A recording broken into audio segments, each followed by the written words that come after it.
intensity workouts, short distances, things that are getting your heart rate to that 80, 90%. I mean, you are sweating, you are breathing very, very hard. They are short. So it's a cone drill. It's maybe it's a hybrid. It's a run, and then I'm going to go 45 seconds really, really hard, and then a minute I'm going to go at a comfortable pace, because that is the game that you play, right? It is an endurance game, but there's a lot of high intensity movements or actions within that game. So you have to make sure you're doing both. All right. If you have a packet that they gave you, you should just follow that packet. That's probably one of the best things you can do. If you don't, just make sure you're mixing these in, that you're not getting stuck on just one. We have a lot. I know I've gotten some players, they come in, yes, I'm super fit and ready to go. They have endurance, but they don't have quickness because they didn't work on, the sprints and the change of direction, jumping, cutting, like they didn't do those workouts. But yeah, they can run forever. Unfortunately, it's not going to translate to the game, and it kind of hurts their ability to compete for time. So the other piece is just your technical skill. Again, you have total control over that. You're going to get more touches on a ball when you work by yourself than what you will in a practice, than you will in a game. Like, just, you have to get comfortable with the ball. The more you can do, the better off you're going to be. If your school has a technical skills test, figure out what it is and then practice some of those. Some schools do, some don't. I think there's definitely a few that I would recommend my players are efficient at. And I'll give them some of that if they ask. We don't have like a big test for it. I would say develop a wide range of technical skill. Like, now's the time to sharpen skills that you're maybe not good at, because you want to be very well-rounded when you get there. There's maybe the technical skill that you have at the level now is good enough, but once you get to college, it may not be. So you're going to want to make sure that, your first touch is clean. Your range of passing is definitely sharp. Your ability to receive and turn, your ability to bring a ball down from the air, like, sharpen all of that now. So you have all the tools, you're fit, and you have the technical tools to play in whatever system they put you in or whatever roles they put you in. And then develop skills for all positions. So that kind of gets into the next one, but what you play now may not be what you play next year. So have a good technical foundation and be very, very fit, and that will help you into that first year. The other piece, if you come in fit and you have a wide range of technical skill, you're going to have a lot of self-confidence. And that's going to be really important when you get thrown into a whole new environment, right? You're going to have the days where you question, like, what am I doing? This is really hard. It is. But if you are fit enough to compete at a high level and you have the technical skill kind of foundation, you'll be confident enough to get through it. You'll be fine. So, if I know that, when you're able to perform in that environment with more confidence, you're going to do better. Okay. So that's one way to build on that. The other one is have an open mind. You have new teammates, right? New teammates, new skill levels, new personalities, right? New people that you have to get to know, new teammates that you have to compete with. So you're going to have to kind of go in and be very, very adaptable. What are my teammates like? How can I adjust my game to kind of mesh well with this environment? You could have a whole new playing style, right? So things that you do well now, maybe there's different expectations when you get there. It could be new formation or just new principles. We're a team that values this. So figure out what is this, and then, okay, how can I get better at those things? Whether it's understanding, or maybe it's a team that, gosh, they're all about athleticism and a press. Well, then you better make sure you're really, really fit to be able to do that. Or they insist on building through the thirds. Better make sure you have a really good technical foundation to be able to be a part of that. The game is going to be faster. It is. So, one other bit of advice is, be patient. I guess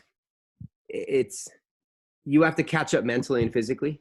Like, maybe it's the game's happening so fast that, processing it, it's going to take a little while for you to figure it out and to make that the new comfortable, the new normal. So if you don't get it at first, don't beat yourself up. It will come, but make sure you are being proactive about it too. Like, Maybe it's physically, I have to adapt. Okay, I have to get quicker. I have to get stronger. That might be the case because you're competing against athletes who lift, several days a week, and they are stronger and they are quicker. That's why the game's happening so much faster. So, that's another area too where you have to adapt, right? You may not come in and just be ready to go. So I would say be patient with yourself, but also push yourself to catch up. And then also new coaches, different teaching methods, different motivational styles. Like you got to be ready. You have to be ready to come in and adapt, and figure out again, what is your new normal like?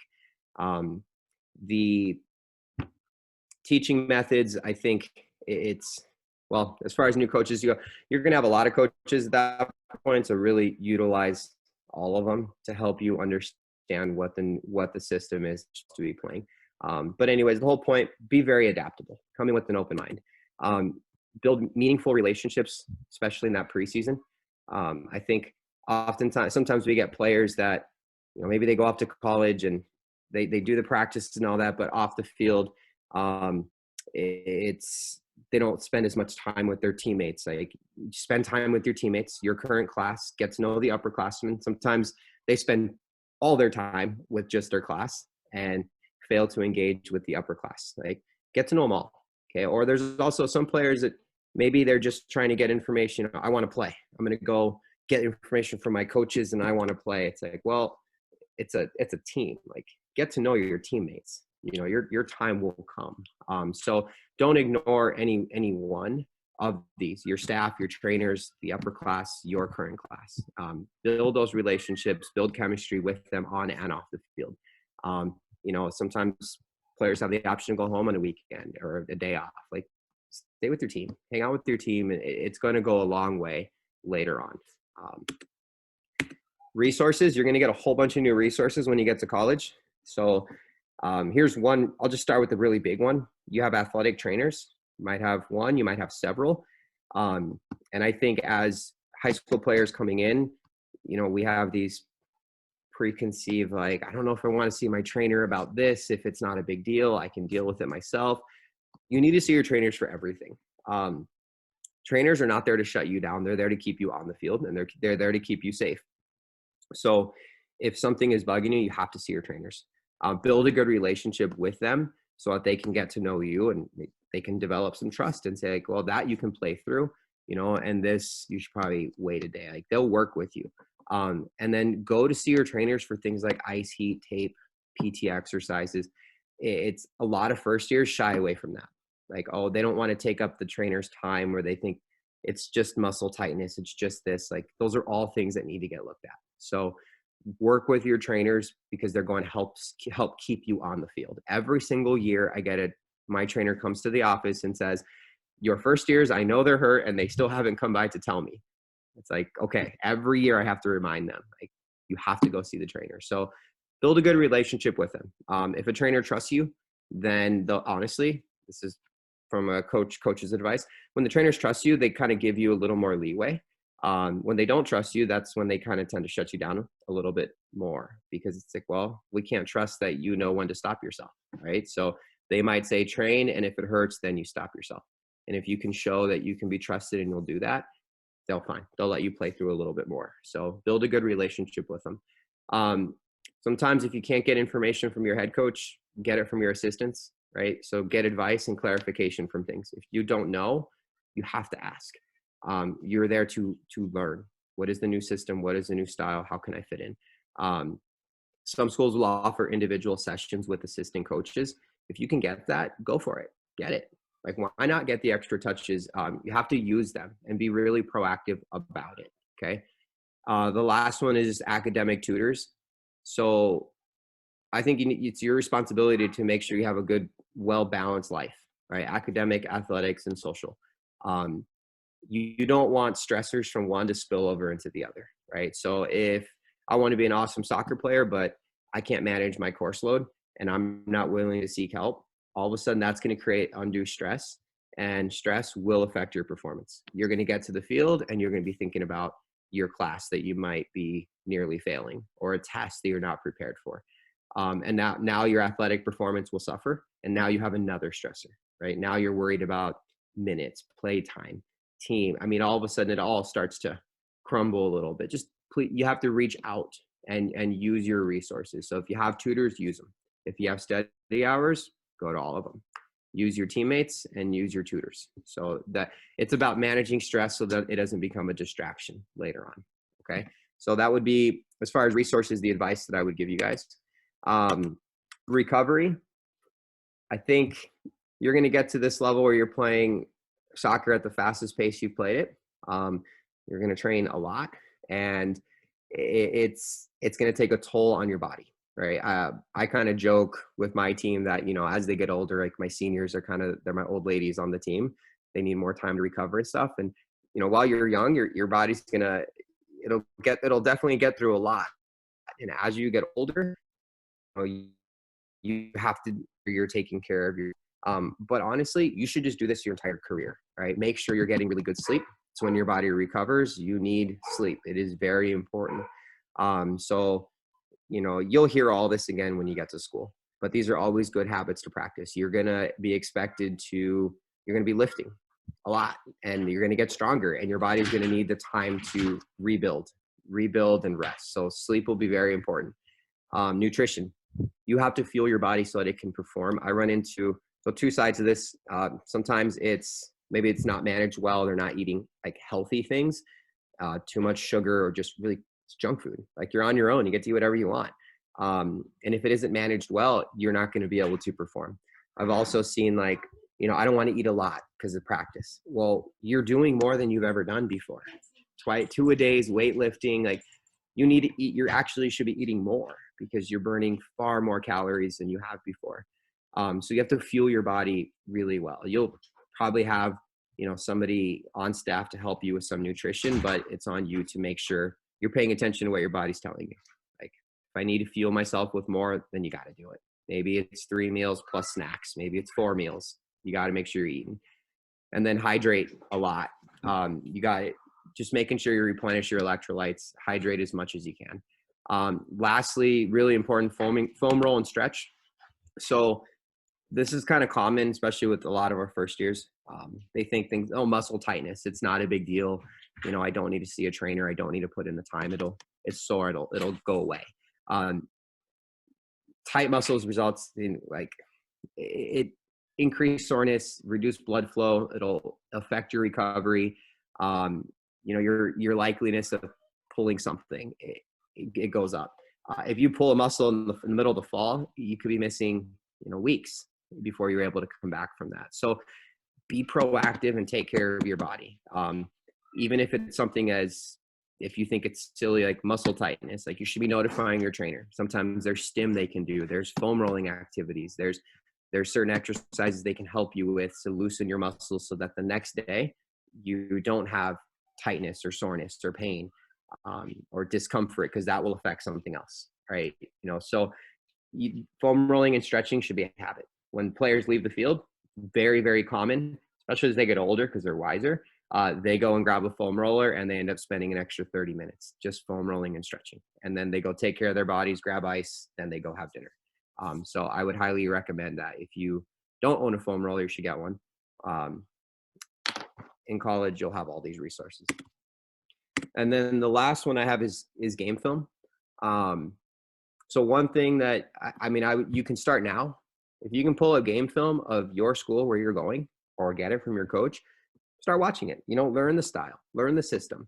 What are the expectations of certain positions? Like, take notes. I know for the O2s, we just did a project on this, and we're doing another one on Thursday about just trends in a game and how does the team defend? How do they attack? You know, you watch that team play enough, you're going to notice a lot of similarities or a lot of consistencies, you know, with how they play the game, or what they expect from certain positions. You should take notes of that so that, you know, when you get there, you kind of have a little bit of a head start. Watch film during preseason and the fall. There's scrimmages you can watch, games. I know it's up there every day, and I would love to think that my team watches every single film after every single game. They don't. I can tell who does. It's a small percentage of players that do. And it will help whether you play or don't play, right? You want to watch yourself play if you're fortunate enough to play right away. If not, you need to watch other people play, watch your team and how do they do, and make sure you're taking notes. And from there, maybe there's questions that you want to reach out and ask your assistant coaches or your head coach. Here, I was watching film. Here's when I noticed, what are your thoughts? So I think this is often something that goes ignored. We just wait. We wait for our moment, but like while you're waiting for it, you want to be as proactive as you can. So maybe watch the game and then develop a tactical understanding from watching versus just waiting for your moment to play. So that would be my last bit of advice for you guys. What I want to do now is I'm going to unshare my screen here. Okay. I'll ask, Kellyanne and Sid, if you guys could unmute yourselves. And then do you guys just want to introduce yourselves, names, where you went to school, when you graduated, anything you like. And then we can kind of open it up to Q&A. So my thought with some of the slides was that it would simply spur a couple of questions so we can turn this more into just a dialogue conversation, opportunity to ask two awesome players who just recently finished up their careers, and then see if we can help you guys with some bits of info. So Sid, you want to go first, and then Kellyanne? Sure. I'm Sid. I went to school at University of Wisconsin-Milwaukee. I graduated in 2018 in the fall, and I graduated with education. So the education majors there, they always have an extra semester. So that's why I was there a little longer. That just to start with that. Yeah, Sid, what position did you play there? I played forward, so center forward and outside forward. Okay, awesome. All right, Kellyanne, go for it. I'm Kellyanne. I played at Indiana Purdue Fort Wayne, which is a regional campus of Purdue in Indiana. I graduated in 2018. I played club with Sid, and I mainly played forward, but I bounced around a ton. I played pretty much everywhere besides center back, I think. So yeah, anything else? Did I hit it all? Yeah, no, I think I'm curious, did you guys play the positions that you played in college? Did you play those at club? Yeah, I did. I was mainly a forward, but also in club I played kind of all around, so it was pretty similar. I was kind of used to that. Yeah, I played attacking positions mainly. I never played defense. But center mid and forward was my position. Okay. Cool. Well, I will open it up to questions. I'm sure you guys have a lot of awesome questions that you're ready to go with. Who's going to be brave enough to go first? I'll ask the first question. Did you guys think you were like ready physically, fitness wise when you got there? And then like once you got there, did you find out you were or weren't ready? If that makes sense. Did you? Yeah. Okay. I got it. Okay, go ahead. All right. I felt like we did a pretty good job preparing. A lot of our team was going to play in college, so Nate was our coach at that point, and we all had our summer workout plans, so we were able to prepare for our specific fitness test. Like nothing's really a surprise. So I felt prepared because I had ran the fitness test a lot of times throughout the summer. So when I got there and I was running it in preseason, it didn't really have the like the fear factor to it, or I wasn't as anxious about it because I had done it so many times before. And I didn't do that just my freshman year. That was like every summer kind of my routine. The more, like Jesse hit on all the time, the more prepared, the better. And that's something you have complete control over. So I definitely felt prepared, but there were kids that came in and you could tell they were kind of caught off guard. Yeah, I thought like our team was really prepared, just like everything Cal said. So Cal nailed it on the head. So good question, Sid. Thank you. Thank you.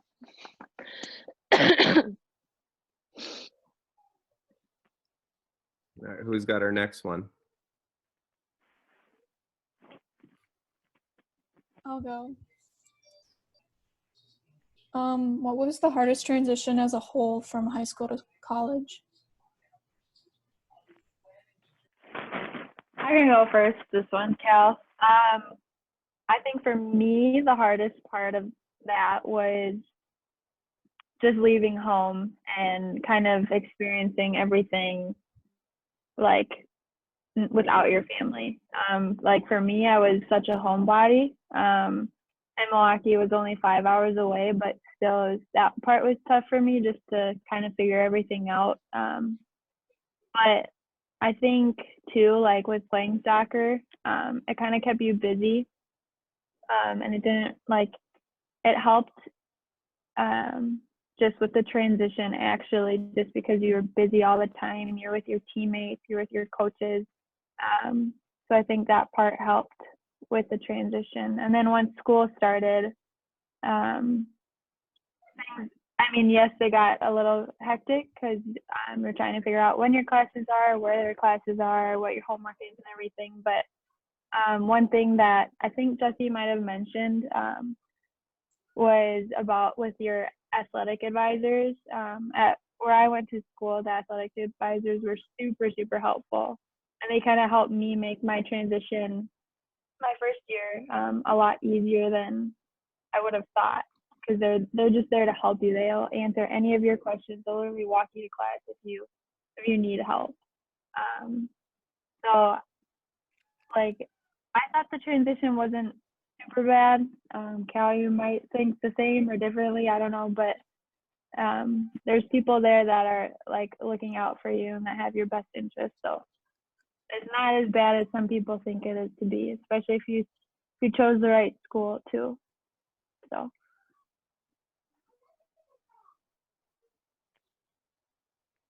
Awesome. Good question, Grace. Thank you. Is that good? I think you hit it, Sid. Okay. Just being independent is very new. I think that's a big thing too, is you're doing everything on your own. You're living on your own for the first time. So it kind of just depends on the person, how you handle that. But it's a big change in your life, honestly. So, for the past 18 years, you've lived with your family and now you're doing it on your own. So don't expect it to be great and perfect. There's going to be some tough times, but in the end, it's all worth it. I have a question. What is one thing you guys wish you would have known going into college that was maybe different than you were expecting?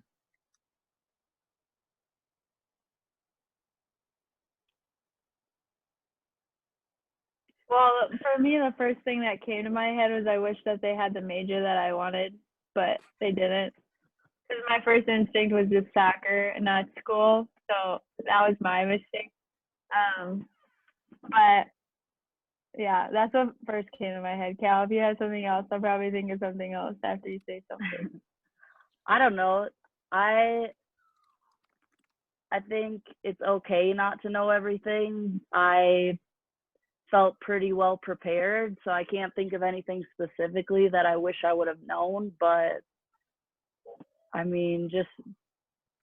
just be ready for a new life. I don't know. It's pretty different, but just adjusting. I'm trying to think of something I wish I would have known, but I guess we knew it all. Nate and Joaquin prepared us. Good I'm shout just outs kidding. to Nate and Joaquin right now.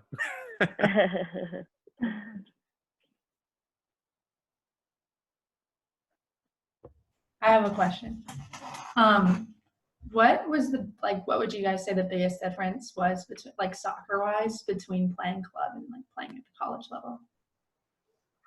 Well, Jesse kind of touched on it earlier, but when you show up, you're going to be pretty mind blown, I think, by the speed of play and the physicality.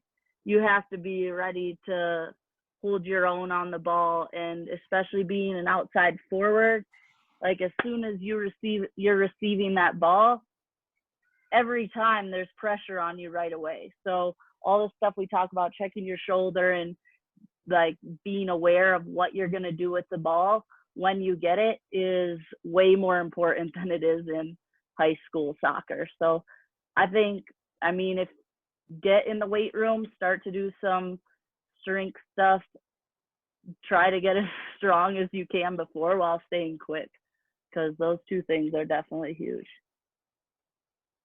I can kind of speak to you since you're going to Milwaukee.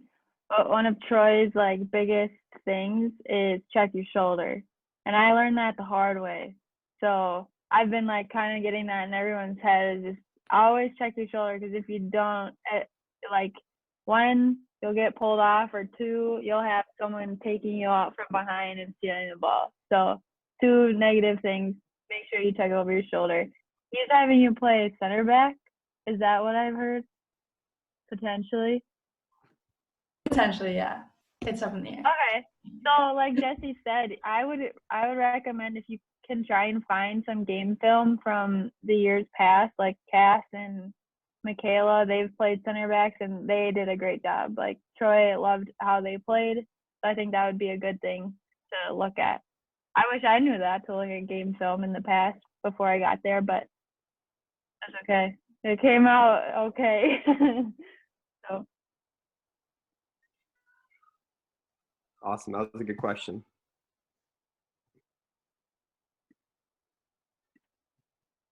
All right, who's up next? I'll go. What was your favorite games that you've played in while you were at school? When we won. I like the tough competition. My freshman year, we got to, Milwaukee is like one of the mid majors. So we weren't playing teams like the Big Ten, but we did get to play Madison a few times, and that was fun. And I guess Paula didn't want to play us anymore because we gave her too much of a competition, which we kind of hold out over her, which is funny. You're going there, Porter, aren't you? Okay. Maybe I'll play them. But we played Auburn. Played the first game. Claire and I do. Our first game is against each other. Oh, you are? Oh, Yeah. Oh, I should come watch that game. I'll come. Where is it? I think it's in Madison. Yeah. Okay. Well, cool. Yeah. Just playing against teams that aren't usually in your conference. Yeah. Fun. Big rivalries.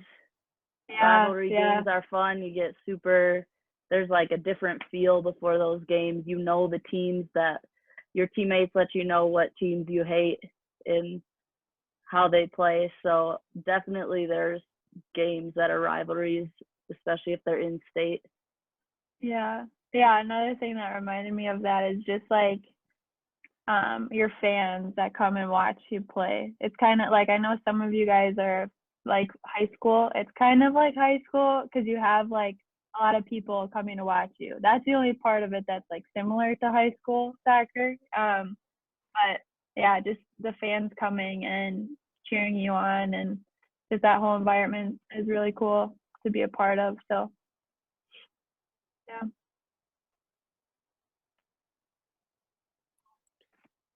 So is the I know Milwaukee people have questions about preseason. Yeah. They're just ready. They're ready to go. I guess this quarantine is doing you guys well.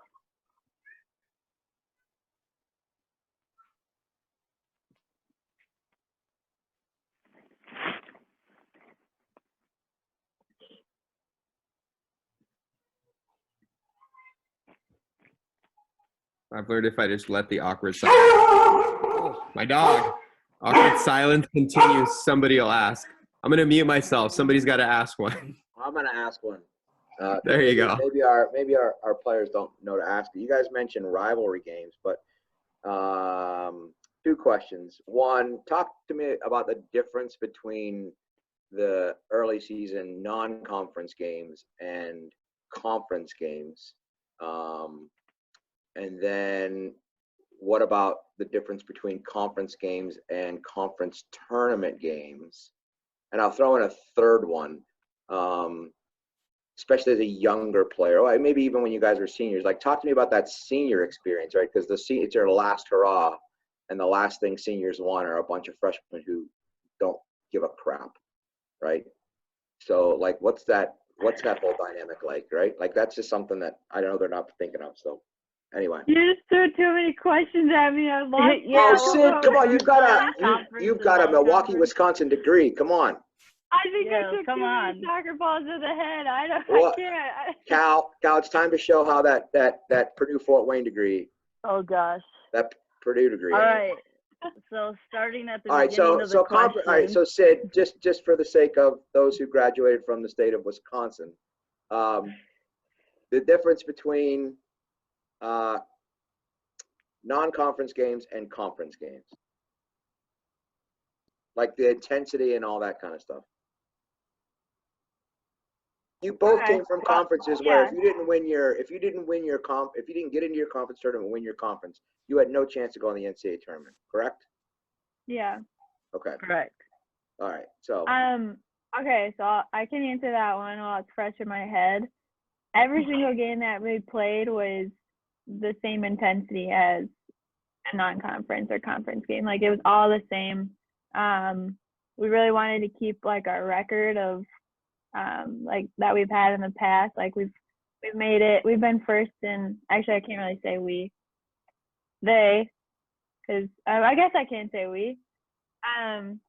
We've been like first in our conference for the last, I don't know how many years, 7 years. So we've been trying to maintain 6. I'll look it up while you talk. It's a lot. Maybe 5. Anyways, every game we play has the same intensity. So, yeah, I guess I could have just said that quick and easy. Go ahead, Cal. Yeah, I mean, obviously they want the same intensity. There is a little different feel, I will say, when you're coming into conference games and non-conference. I'll be straight up, my team did not do well. Like, when I was there, I was recruited by different coaches, and the program was doing well, and then it switched over before I got there, and we didn't have much success. So when we weren't having success in non-conference, it was kind of like the conference was a new season. It actually matters. Those are the games that count. I think that's similar in high school. So once it hits that second half of the season, your coaches will probably, playtime might change. Your coaches might be, you're kind of built into your spots where they may have been more experimental during non-conference. So there's definitely that. We didn't make it to a conference tournament my whole 4 years. I'll say that, which is embarrassing and sad. But so that was a huge bummer for me, and especially like my senior year, what Joe was touching on with it. It really hits you senior year when everything you're doing really is the last time you'll probably playing competitively at a high level like that, unless you're going on to play professionally.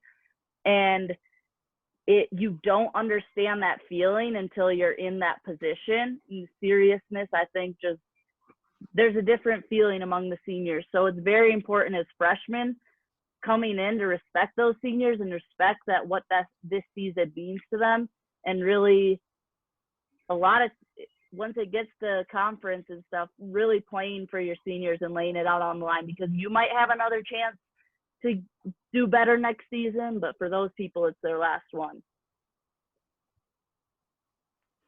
The end.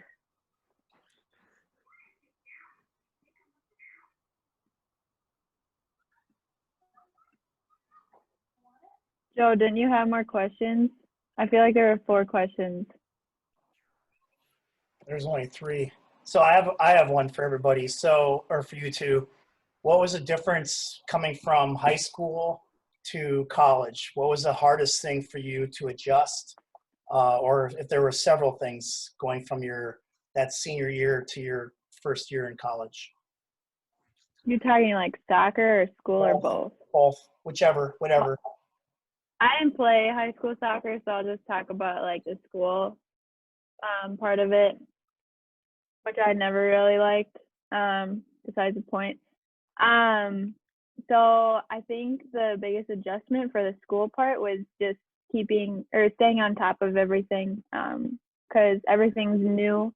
And I would suggest having like a planner or like a notebook to write down your assignments and when they're due, and kind of get the feel for that and make a habit of knowing when your assignments are due. Because for me, that was the hardest part of just trying to figure out every semester your classes change.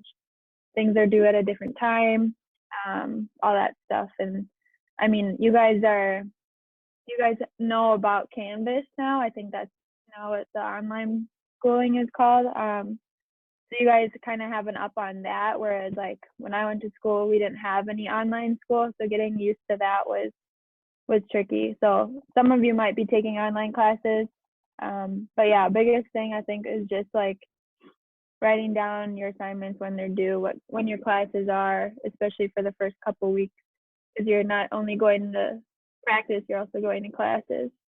So Yeah, I agree with everything Sid said. It's a lot of responsibility. So for people that have had responsibility growing up and have developed that skill, it's going to be a lot easier. I think the biggest challenge is just staying on top of everything, whether it be academically, socially, with soccer. You're going to have a lot of things going on at the same time, and your teachers and your coaches are going to expect you to be performing at your best. So it's a lot of responsibility going into it, and taking care of your meals. I know that's like an easy thing to kind of put off, but honestly, if you don't cook that much, I would recommend you start cooking. You can have the cafeteria, but sometimes that's not all the best food. But yeah, just being responsible, making sure you're not missing or late to things, being a responsible adult instead of a kid that's been having parents look over their schedule and make sure they're holding them accountable.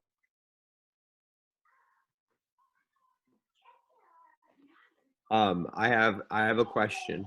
And then while I ask this, I want one more question from players before we wrap it up here. But my question is, it's like I mentioned it, and I think you guys did as well, as far as the speed of play. Like, it's faster and it's going to take some getting used to. Like, what advice do you have to how do you try to get some of that now? Like, what did you do in the summertime, to make sure you were maintaining some of that? Or maybe if you could do it again, like, what would you do now to try to help you increase your speed of play, like physically and mentally, so you have a good chance when you get there? A hard one.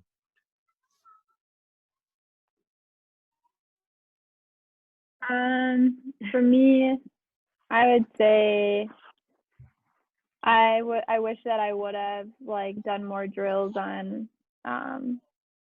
just checking my shoulder, like passing a ball up against the wall, checking my shoulder and turning, because that was something that I struggled with in college, because you always have to check your shoulder. You don't always have time to just turn like you do in club or in high school. So I would say that would be something that I wish I would have done. Yeah. I think one thing to prepare would be, when you're practicing, making sure you're doing it competitively, so you're doing it at game speed. And then it's great if you can have good technique and be accurate with no pressure, but it's going to be a whole lot different. Like we said, there's a lot more pressure. So when you're training, make sure that you're emulating that to the best of your ability. so that when you have pressure in a real game or training in college, that doesn't feel new. You've practiced under those circumstances, because really if you can do the skills with no pressure and under no limits, that's great. But the real test is, can you do it at that higher speed or under that stress? So just trying to put yourself in situations to practice that so you're as comfortable as you can be. Okay. Awesome. I love both parts of that. It's that there's some of that technical piece and being really sharp and efficient with it, but like you got to do it at the right intensity level if you want it to translate later on. Okay, cool. Thank you. And then one question from any player, and then we can wrap it up. I got it. Don't worry, Jesse. All right. So Sid. how was preseason? Like nitty-gritty details, like every single thing that you can remember. Because I've heard it sucks. A day in the life of? Yes. It sucks. The 2 weeks feel like 2 months. Yeah. Oh, great. They do. It's so physically, weird, mentally, emotionally, spiritually draining.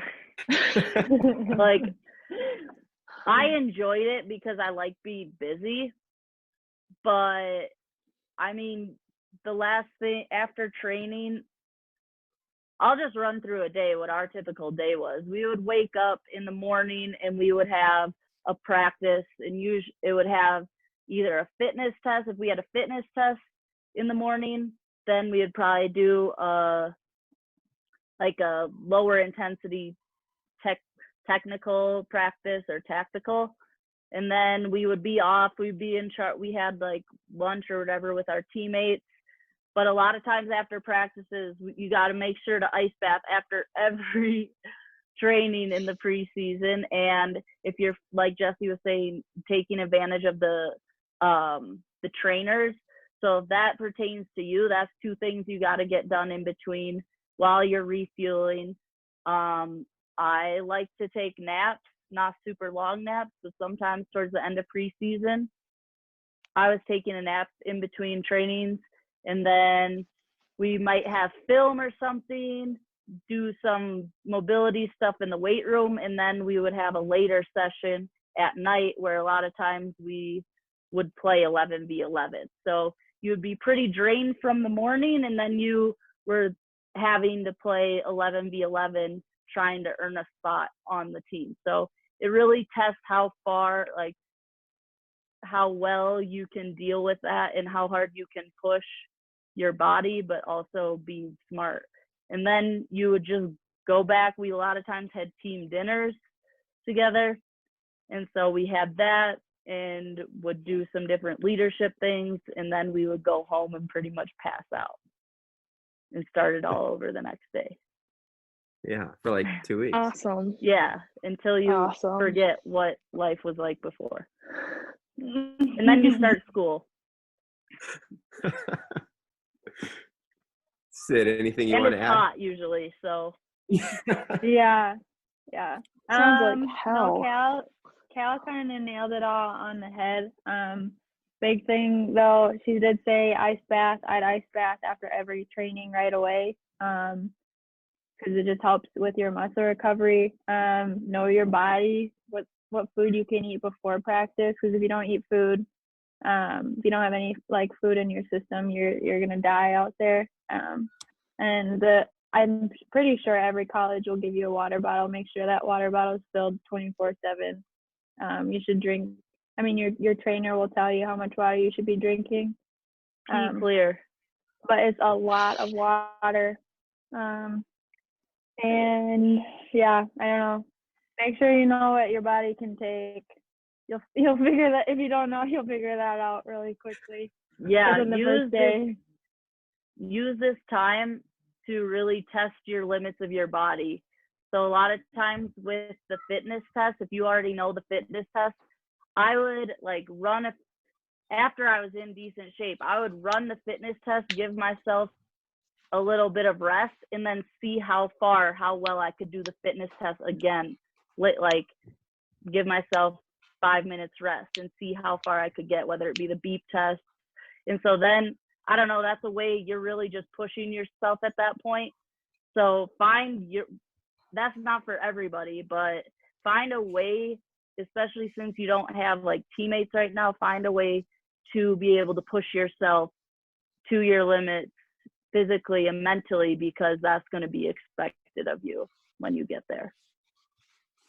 The mental part of it plays in a lot too. So if you're telling yourself you can't do it, you're not going to be able to do it, especially with those fitness tests.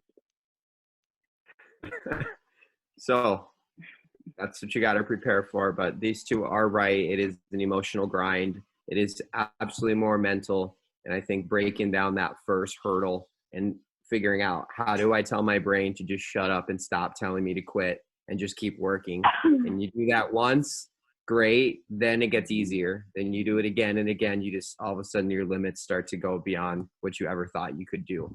And it's hard. I mean, the trick is, can you try to figure some of that out now and start pushing some of those limits now? And then you're prepared. All right. So we'll wrap it up with that. I want to thank the two of you for spending more time with us to answer some of those questions. It's a cool opportunity that you guys get. You get to ask these questions. You get to, it's hopefully you're getting more prepared. The more prepared you can be, the better experience you're going to have. I'd rather know it now, ask the questions now, get the answers you need, and then get to work, So, you guys, they both coach in our club and they're always going to be a resource, for us. So if there's a question that occurs later on, please make sure you're reaching out so we can get that answered for you. All right. You guys have worked very hard for the opportunity that you have ahead of you. And we want to do everything we can to make sure that you go off and you have the experience that you're looking for. All right. So there's no silly question. If you have one, you need to ask and we'll help you as best we can. Okay. So thank you for the hour of your time. I will let you go and enjoy this, probably one of the best days we've had this spring. So get out and enjoy it now before we get more rain coming. Cool. That's all I got. Thank you very much, you guys. Thanks, guys.